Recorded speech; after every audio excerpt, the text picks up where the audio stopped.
Peuple congolais, chers compatriotes, je m'adresse à vous aujourd'hui pour confirmer que la marche de ce mercredi 15 septembre 2021 aura lieu à Kinshasa et dans les autres villes du pays conformément à l'article 26 de la Constitution de la République.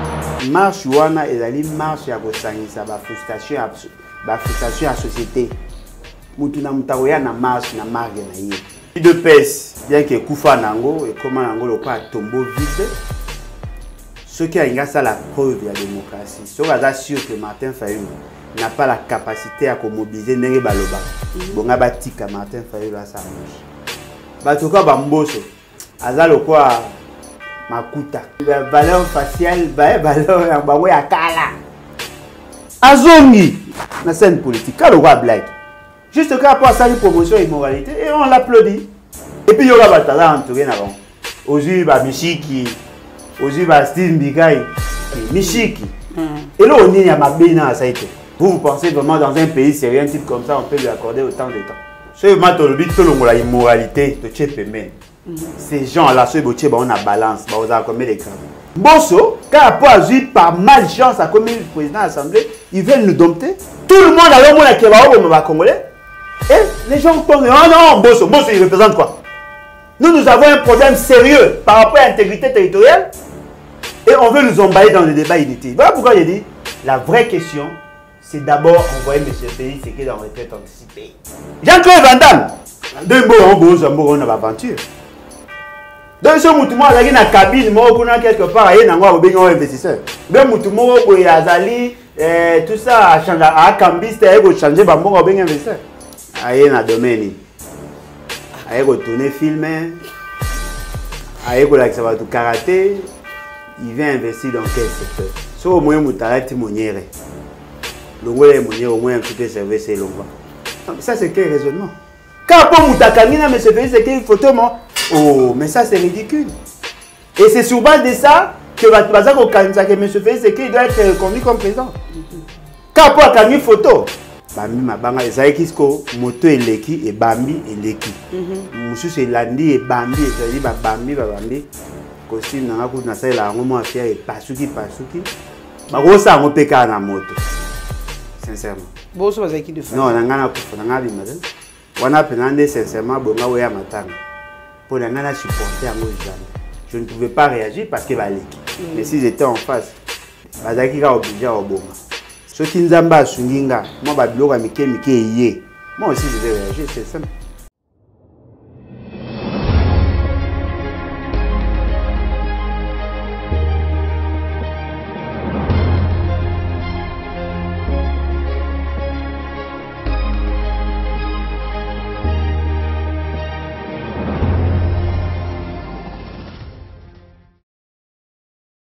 Beauté Balandia Plus Claire Télévision, la chaîne de vérité, la chaîne qui vous informe à temps réel. Grâce à une fois de plus, Nabanda Kunabino numéro 1 Sikana, Papa Alain Bolodjoa. To meka kosolo na yema sango to ba politique au Italie ville province à Kinshasa pourquoi pas il y a République démocratique du Congo. Nous allons vraiment couper sa merci na Joël Gonago chasseur d'images o Zwami na sima ya caméra kala mingi était anniversaire na ye o nyonso asepelaka ko mona bilili ya maman Grace Tumba ya Mike Ndenge ya Joël Kombeleza mutu o asala poto comme pas bino tout ça ba mi balé mi ça tout na Joël Gonago chasseur d'images on allait ko préparer anniversaire moi ça pas tout moi chemise pourquoi pas aussi moi Western Union et ça est vraiment moi qui te comme un coordinateur nanga opi ma fille que ça directement invité nanga mon collègue Lomboté mbote papa là mbote maman ngai mbote na balandi en tout cas merci pour l'opportunité et puis les banga no beti on a souka Bape madame Aza ako kisa mboule belé le 14 au kaka madame Toyo. Madame, notamment le 18 octobre 1977. Ok. Joyeux anniversaire d'avance à maman Nancy Bolodjoa. La... Eh, sonnez bien. Merci beaucoup, maman Nancy. Il y a moi cadeau, moi gâteau. Non, parce qu'avec papa là, on ne promet pas. Papa, Papa là le joie. Merci pour la contribution à Bilamba Nengo pour Mitaki. Vous savez qui promesse réaliser. Merci. Mais le reste à débattre sur la émission. Merci. Papa là, mon colo moi vendredi, vous avez agressé. Bon, c'est la bonne publicité, belle trop beau vraiment. Oui, vous avez agressé. Vous avez vendredi, ça fait débat. Émission à Télé 50, il y a la chaîne à Jamaïca Samba. Émission c'est là qui vers 17h. Là on a Bimi. En face, en diagonale, il y a un parlementaire debout. Bateau, baebi, soroti, côté africain luxe. Na coin, dès le bimaka BCDC. Na wekenda côté à maison, il y a un hôtel de ville. De Touana Bazaki, Babana remenacé verbalement. Alors, en considération, c'est bien que je pouvais réagir, mais le cas Bazaki, Kolobar, fini maman nangai, balobi, menacer de mort, toko bomayo, toko violer yo, balobi ba bêtise ne ba mesande ba laksa bango. Moi, le fait que Bazaki gauche, j'ai pensé que Sisika na Kolobar, après quelques temps, on a salé quelque part. Pratiquement 100 mètres. Na okaye ba moteuse ya mais na sa ki attention te. Na okaye loka liboso ba bambi mulangi. Mulangi ya plastique. Mulangi. C'est une bouteille ya sucré. Ba bambi ngana nzoto. Ba bambi mabanga ezaki kisko moto eleki e bambi eleki. Mususu elandi e bambi ezali ba bambi costume nanga ku na sa la ngomo affaire e pasuki. Et puis, tu as place sur la réagir, mais fort malheureusement, tu as Kenda qui. Donc, la moto, ça réaction. Ça on peut la moto. Sincèrement. Bon, ça va qui de faire. Non, on a un jamais. Je n'allais jamais tolérer Moutassi Manandot. Jamais. On a supporté. On a penandé sincèrement, Bonga Ouya Matanga. Pour la supporter, jamais. Je ne pouvais pas réagir parce qu'il va l'équipe. Mais s'ils étaient en face, Bazaki a obligé à Obama. Seul Moutao a aussi mal en autres Moutao ça en service à l'État. Il n'y a que la justice. Personne n'a le droit aussi mal en autres. Tu comportes qui plante tout aussi qui en cas. Si. Le jour où on a Nazaki vraiment en difficulté à reporter plainte, dès le lendemain vers le matin, quand on a ici émission Nazaki dans un canal presse. Na tolobana ya Canal Kin nde na eko kende na bureau ya police juste au côté à Boto. Oui. Na komi kuna na porter plainte na kutani na un lieutenant na bandi ko annoncer non j'ai été agressé tout ça a bimisi papier a bandi ko enregistrer nga sur PV plainte nanga tanga tuninga eza côté ni ba agresseur qui on a bi na ko na ngape ba agresseur nga mingi ba ya ko tutia ko menacer maman a une désespoir. Donc, plainte, et ça aussi l'efficacité. Non, moi personnellement, je ne l'ai pas fait pour qu'il y ait un justice. Il y a qui on a pour ça que l'information est à un niveau d'administration. Maintenant, avec nos amis et nos avocats, on va s'organiser pour avoir une instance à l'école. Même qu'on a dit qu'il n'y aura pas de solution, mais au moins que Batbaï va porter plainte. Ce qui nous a dit, moi, moi aussi, je vais réagir, c'est simple. Merci beaucoup, Papa Alain Bolodjoa. Batunyon soro bien kingaye que non, grâce Tumba, Papa Alain, boyo qui version il y a Papa Alain, c'est long. Menace oyo ba menace qui est mon mois vendredi n'a pas 17h. Papa Alain Bolodjoa. Mikolo jeli kupusa na lelo to komi déjà mikolo septembre 2021. Donc malé mais toujours comme déjà le 15 septembre. Bipayo wapi peuple congolais. Parce qu'il est déjà motivé à couper na balabala. Mais façon marche comme au Kendele, on dirait que baby sont bien infiltrés en haut. Côté FCC, côté Mboso Kodia, côté Kuna Nojek. Donc papa maintenant bango yo ana nyonso wana. Bazali ko marcher na même but na la muka, to na population ezali na sima la muka. To bango pe besoin na ndenge na bango. Bon, en tout cas, moi je n'ai pas soutenu les intentions ou la motivation à marche. Oui. En soutenant qu'il y a un côté. Mais il faut reconnaître que c'est aussi une occasion pour que la population s'exprime. Peuple congolais, chers compatriotes, je m'adresse à vous aujourd'hui pour confirmer que la marche de ce mercredi 15 septembre 2021 aura lieu à Kinshasa et dans les autres villes du pays conformément à l'article 26 de la Constitution de la République. Je rappelle aussi que, sur pied des dispositions de l'article 12 de la Constitution, tous les Congolais sont égaux devant la loi et ont droit à une égale protection des lois. Je vous invite donc à sortir nombreux dans les rues de Kinshasa et des autres villes du pays pour dire non à une CENI politisée, non au glissement en 2023, non à la fraude électorale, non à la dictature, oui aux réformes institutionnelles consensuelles. Ainsi, j'invite la police nationale à encadrer cette marche pacifique et à assurer la sécurité des personnes et de leurs biens. Banamboka, moto abangisa bino te, biso nyonso na balabala, mokolo ya misato, le 15 septembre, pour pasi eleki namboka. Belesi Nabino. Merci. Que Dieu bénisse le Congo et son peuple. Nakuta ina ba groupe, na ba organisation.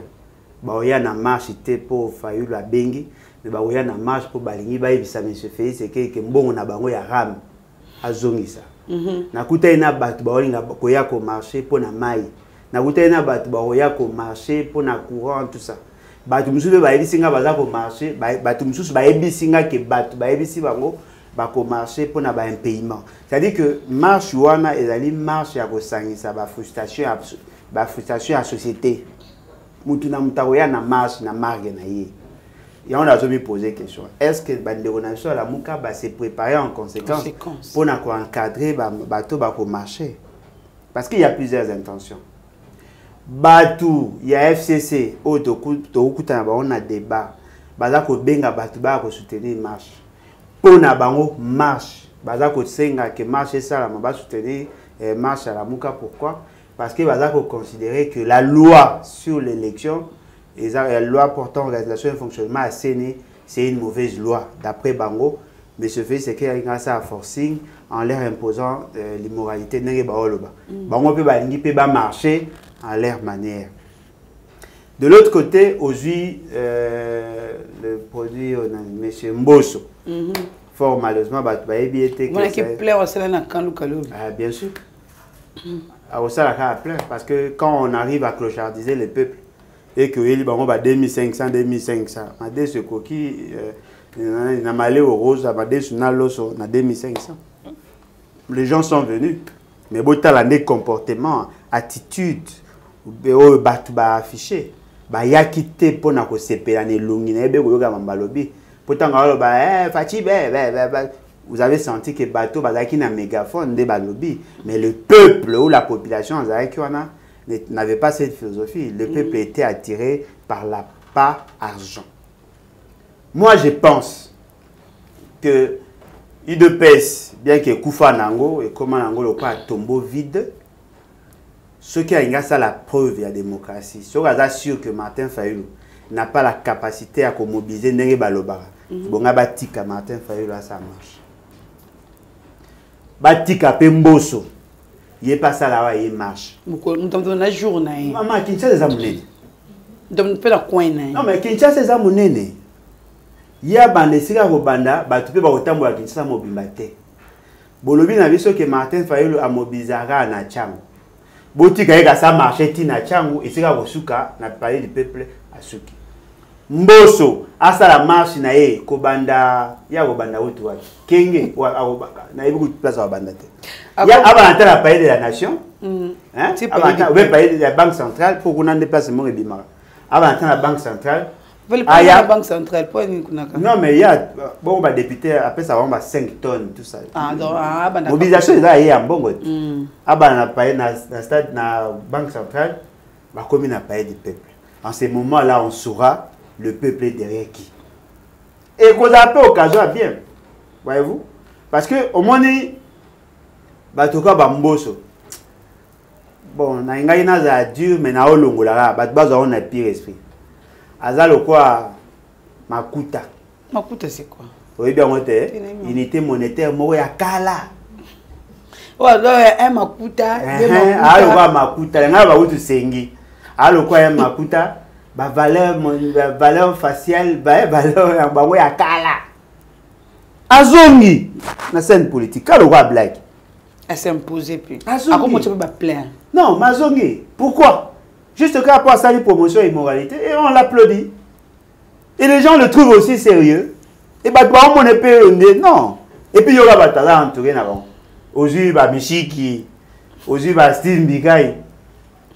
Mais vous avez politique. Il y a ma cassie. Maman, au moins, ce matin, le but, la immoralité, tu sais, ces gens-là, ceux qui ont la balance, bah, vous avez combien de grammes? Grammes ou bien kilos? Bon, ça va être sous importance pour rien.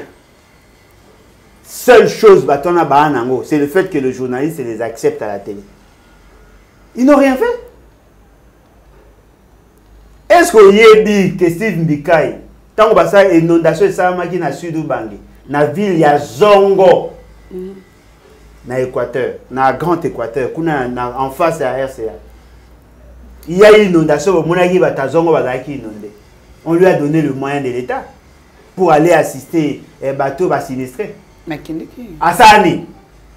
Mais ça qui n'a ma coco. Oh, ma coco a voulu assaler l'autre. Papa, nous sommes sûrs que. Que j'ai un grand frère qui travaille là-bas. Il est pasteur de la borne là-bas. Est-ce que vous savez qu'il y a une famille à moi là-bas? Nous avons des propriétés là-bas, nous avons des locataires. Assaler l'autre. Ba lobi na bino ba bimisa mbongo ba somba ba bilo ba memeli population. Ba kodisi bilo na dépôt. Ba esi population bo zonga bo ya lobi po ba ndo kabola. Population na tongo ono ba mibi mo ba ye ba yibi tout. Ba yibi nyuso yena ka dépôt. Mama alo bisa ba tu mususu ba ozo crédit ka po bino bo yamba ba ona ba tele. One Steve Mbikai. Mais Mishiki. Wa ande wi. Non, si Mbikai na lobaki, Mishiki. Et là on y a ma bina ça été. Est-ce que vous ne savez pas que Bango Bazaki par exemple groupes armés, à commune, à tout ça, ça y est, dialogue comme ça. Au fond, on a un raisonnement. Vous pensez vraiment dans un pays sérieux, un type comme ça, on peut lui accorder autant de temps. Peuple a un problème. Peuple a un kanda. Vous pensez que pour que pour que il faut qu'il la bien dans la marche, non? Les gens peuvent aussi commencer à marcher sans l'autorisation. Ouais, ici, à Ogo, c'est sûr que dans Angola, il y a autorisation. Bonne guide. Voyez-vous? C'est-à-dire que locaux, ils allaient voir, bâtir ça, blague. La situation est explosive. Nga, dans la philosophie à marche, on a été. Bien que. Non, bien que naïe peuple, c'est l'occasion, ne peut pas dire la mouga. Mais locaux, il faut bailler, le peuple ne va pas fléchir, il n'a pas caprice à M. Félix et son association. Peuple a un kanda. Maman, est-ce que vous avez imaginé biso to bi mababa to mo skola début kola mai? Pour d'abord fourrage, so ko rappelle que moi peut tout simplement fourrage en haut. Au sombi bidon, na fourrage à 25 litres. Eux en a 25, eux en a 20 litres, c'est 500 francs. Mais le quoi fourrage dans musica comme misango to dépenser 2000 francs. Est-ce que vous avez imaginé degré asphyxion? Le pays se meurt. L'immoralité bat son plein. Et Mbosso, quand après avoir eu par malchance à comme président de l'Assemblée, ils veulent nous dompter. Non, nous n'allons pas abdiquer. Il faut que Batouba tienne l'esprit na bango de 15 p que la année date à libération. Ce qui Batouba tient tout le reste.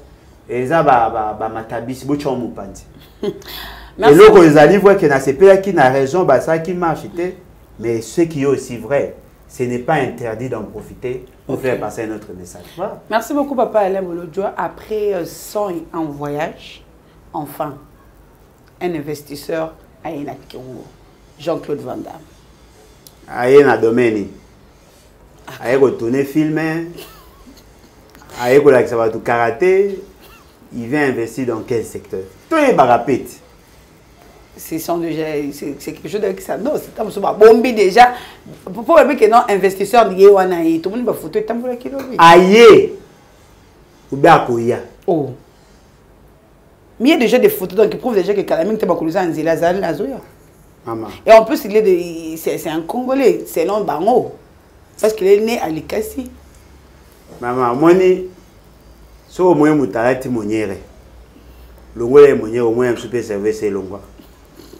Le Moué Tika Moniere. Non, un super avocat, Sony, Bamona, c'est Mouté Zavid, on va t'amener. Ça, c'est quel raisonnement?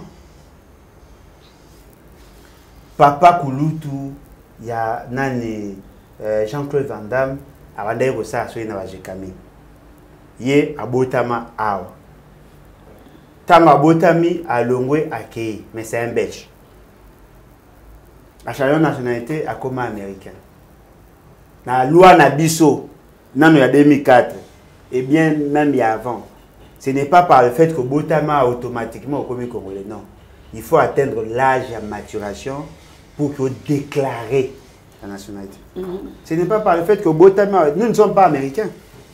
Chez nous, la nationalité est d'aller réservée pour Naka Naye, d'aller Kaka, Awoyoko Zouango Kaka, soit à Kokisi, âge il y a 18 ans. Je crois que c'est l'article 14. Si vous avez boyi, qu'on comprenne. Pour que chose opposée, on a su et que pas bandit ou on a parlementaire. C'est pas sérieux. Et puis, nani va bien un investisseur. Mouto a yé na idée, il y a créer une entreprise chez nous. Il a créé une entreprise, mais c'est Manini. Non, cinématographique.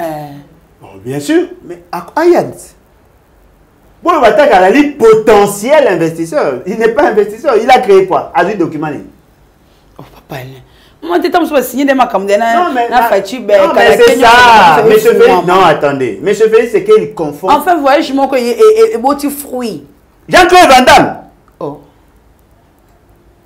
Deux mots, on a aventure.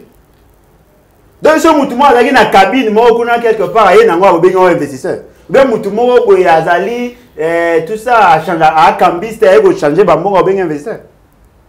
Non, un investisseur, il y a un mouton à y créer emploi ou à y créer entreprise. Et dans cette entreprise, avant comme à un niveau, d'abord, ils ont signé un protocole d'accord. C'est juste pour dégager un terme de référence. Le processus est là, non, Moulahi. Il doit faire des études, il y a rentabilité interne. À côté, là, comment évaluation, il y a ça là, études, il y a préfaisabilité, il y a faisabilité. Attali dans 4 études, il y a faisabilité. Attali études, il y a environnement. Attali études environnement politique. Attali l'impact écologique. Attali tout ce qui est technique. À Silisi Kotala. À ça l'évaluation financière, s'il trouve que c'est rentable, c'est en ces moments-là. Ok, je vais m'investir. Il vient, il a les documents. C'est en ces moments-là que vous allez me dire, non, voilà, il y a un investisseur. Quand on Moutakamina, mais se fait, c'est qu'il faut oh, mais ça, c'est ridicule. Et c'est sur base de ça que M. Félix, c'est qu'il doit être reconduit comme président. Quand on a une photo. Non, un investisseur. Au moins, tellement que il y a une aventure, il y a un inconscient, il y a un plus en peu. Il y a une aventure, que non, là, mes alliés, or, il y a un ridicule. Les incultes, ils n'ont aucune notion sur la gouvernance, ils n'ont même pas procédure sur comment on crée les entreprises, et voilà pourquoi ils applaudissent. Et c'est ridicule. Ok, Papa Alain Bolodjoa, tu peux le solo à est, awa, le solo à minimum, tu peux m'appeler sous-souté. Mais, Rwandais, Burundais, ils allaient utiliser transport moto to bango tozo ça la transport moto na ngamu na biso est ezali une façon ya kuboma kali susu batu to ya kon levaka batu to ndengeni mama na ngai tawa ba mboka soki ekufi mboka ekufa na qualité ya bateau ba likolo. Vous savez la situation qui se vit na Ituri, la situation qui se vit na nord Kivu, la situation qui se vit na sud Kivu, la grande situation c'est ce qui se vit na sud Kivu. La question est à nord Kivu, la question est à sud Kivu, il y a nord nani il y a Ituri, il y a une question caca sécuritaire. Mais la question à sud Kivu, il y a une question et sécuritaire et en plus identitaire. Na Rutshuru, nous avons un problème. Si on est à un niveau à haut plateau, aujourd'hui, Uvira, aujourd'hui, nani Mwenga, aujourd'hui, Bamboka Nyonso wana, Babembe, Bafulero, Balega, Bachirutu, Namona Batanga, Baoming, Tena complet. Aujourd'hui, Bamboka Nyonso wana, ils ont un sérieux problème. Ils cohabitent avec les occupants. Ce qui fait qu'aujourd'hui, le gouvernement, M. Félix Tshisekedi, s'est permis d'envoyer un ministre en fonction à une mission pour aller investir un mois rwandais. Est-ce que vous savez le pouvoir ancestral au Congo, comment il se transmet de père en fils? Mais oh là le gouvernement décide de faire de quelqu'un chef coutumier en violation à tous les autres principes. Mais il y a un chef coutumier dans ma bella balingande. Et ce qui est na bosani kombo à village mais na territoire ya Lomela. Chef ya secteur. Anga komisa mutu chef ya groupement un non originaire. Oh maman. Au moins le degré immoralité c'est que chef ya village moko na mboka wana a s'y opposer. Ba beti ba jumwasi na ye ba kenda ba séquestrer à ça là 8 jours ba abusa na ye ti na niveau que moi ça sali une semaine na hôpital au Tambote. Au moins tant que le bana batu boké bana bokonja Félix c'est un cancer ce pouvoir. Moi, je suis un bouton moko, après bandi kovimba, et l'organe mobimba, après c'est généralisé, après au koufi. C'est ça, on veut tuer l'État congolais.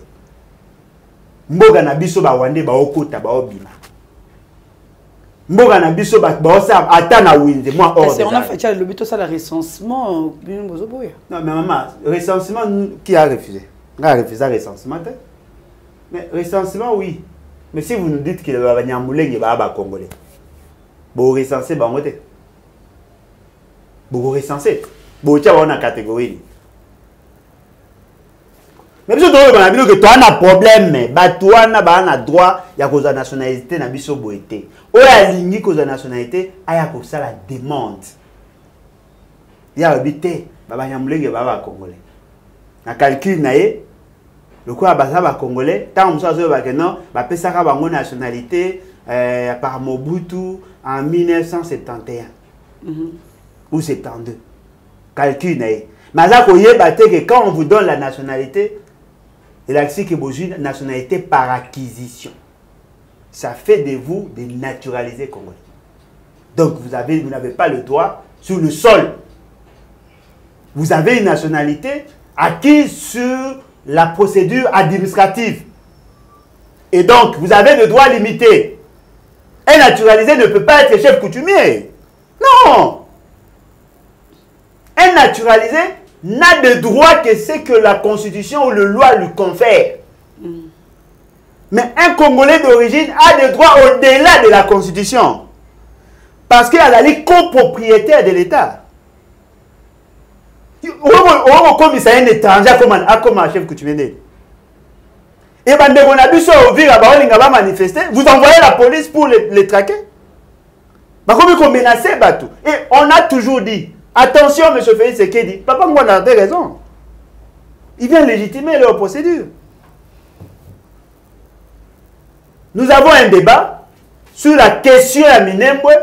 M. Félix Tshisekedi a dit non, agitation, je vais mettre en place une commission. Et les gens se sont laissés berner comme ça.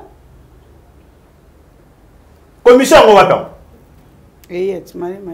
Commune est fonctionné ou pas? On procède maintenant à la nomination à la chef coutumier. Et on tue nos frères. Tout le monde a le monde qui va au Congolais. Et les gens pensent, ah non, Bosso, il représente quoi? Nous avons un problème sérieux par rapport à l'intégrité territoriale. Et on veut nous emballer dans le débat inutile. Voilà pourquoi j'ai dit, la vraie question, c'est d'abord envoyer M. Félix Tshisekedi en retraite anticipée. Pose Mboga Soge Baby, Mboga est le roi Ambis. Et pour la Rawat. Voilà. Merci beaucoup, Papa Lembolo-Djoua. Tu commis Nasuka, il y a émission sur Moukoule Lilo.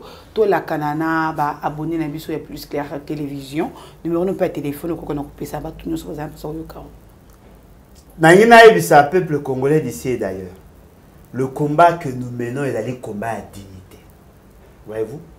Dans le combat à dignité, tout le monde vaciller. Il faut tout ça l'effort, tout une certaine constance. Nous sommes qui embrasse trop mal étreint. Trop de débats inutiles, ça nous distrait. Et c'est fait à dessein. Notre pays se meurt. Aucune valeur cardinale Lolo est allé considérer. Nous c'est comme une pourriture. Non mais bon loba on a loba confronté à una loi na violé Nibeko. Ba menace de mort. Ba osa ba intimidation. Moi na maman Chantal baza ko menacer. Maman, yé moko ba menacer. Tout ça point se penge ba tout non mais attendez. Bozo bosa na ke sika boza lelo boza ki te lobby. Bobo ça na pété que lobby pe boza la té. Kabila saba tu mabe bolela. Lelo boza wa tu mabe boye bango kalami te pe bolongo. La nature va prendre soin de vous. Soki toza na posa mboke ke bien, totambwa na mulongo. Soki totambwa na mulongo te, c'est décevant. Aujourd'hui, bato baza ko meka ko ça quelque chose, baza ko connaître l'humiliation, ba insulte. Et aujourd'hui, tout le monde trouve ça normal. Mais qui vous dit que demain, vous ne serez pas rattrapé? Qui vous dit que demain, vous ne serez pas arrêté? Non. Le pays se meurt, nous devons tous nous lever. Et entre le bi, levons-nous et bâtissons. Il faut tout élément. Tout ça en sorte que les choses changent pour l'intérêt de la République et surtout de la nation. Bateau Bazaï n'a posé un numéro, plus 243, 81, 250, 28, 51. 81 250 28 51. A profité de l'occasion pour remercier Batu Nyonso au ba soutenir ba action Tomega ko ça. Il y a Maman Grace Tumba a contribué à respecter engagement à Zoaki parce que chaque fois on a rappeler ango aujourd'hui bande ko mususu batinde so ba paquet à Babilamba en tout cas ba sac à Babilamba et puis to juna ba beki au tindi déjà tous les comme je crois samedi ba okende to louer ba moto et puis na ba embarcation mususu poto tinda ko kabola na bande ko mususu na yika na senga na bande ko balingi ko sala ba action dans d'autres provinces ba ya to ko en contact et ko ça bien pour qu'ensemble to ba ko sala ba action pour te dire beaucoup la chana na oyo espoir exact. Merci beaucoup, Papa Lembolo-Djoua. Merci, Penayom, tout ça qui va quoi côté la biso sur Plus Clair Télévision. Ce qui m'a donné le bosso côté la biso, que beau santé n'a qu'à aimer, n'a qu'à partager. Pourquoi pas aussi que s'abonner à la chaîne sur Plus Clair Télévision. Nous allons vraiment côté da, ouais, j'ai ma caméra, Joël Gonago, chasseur du mage. Dans la régie finale, tous les hommes qui n'a cordo puis ma frikou, Joël Combela Combelaise, Popol Ayombe, na micro, c'est qui va venir grâce à toi et je vous dis bye au prochain numéro.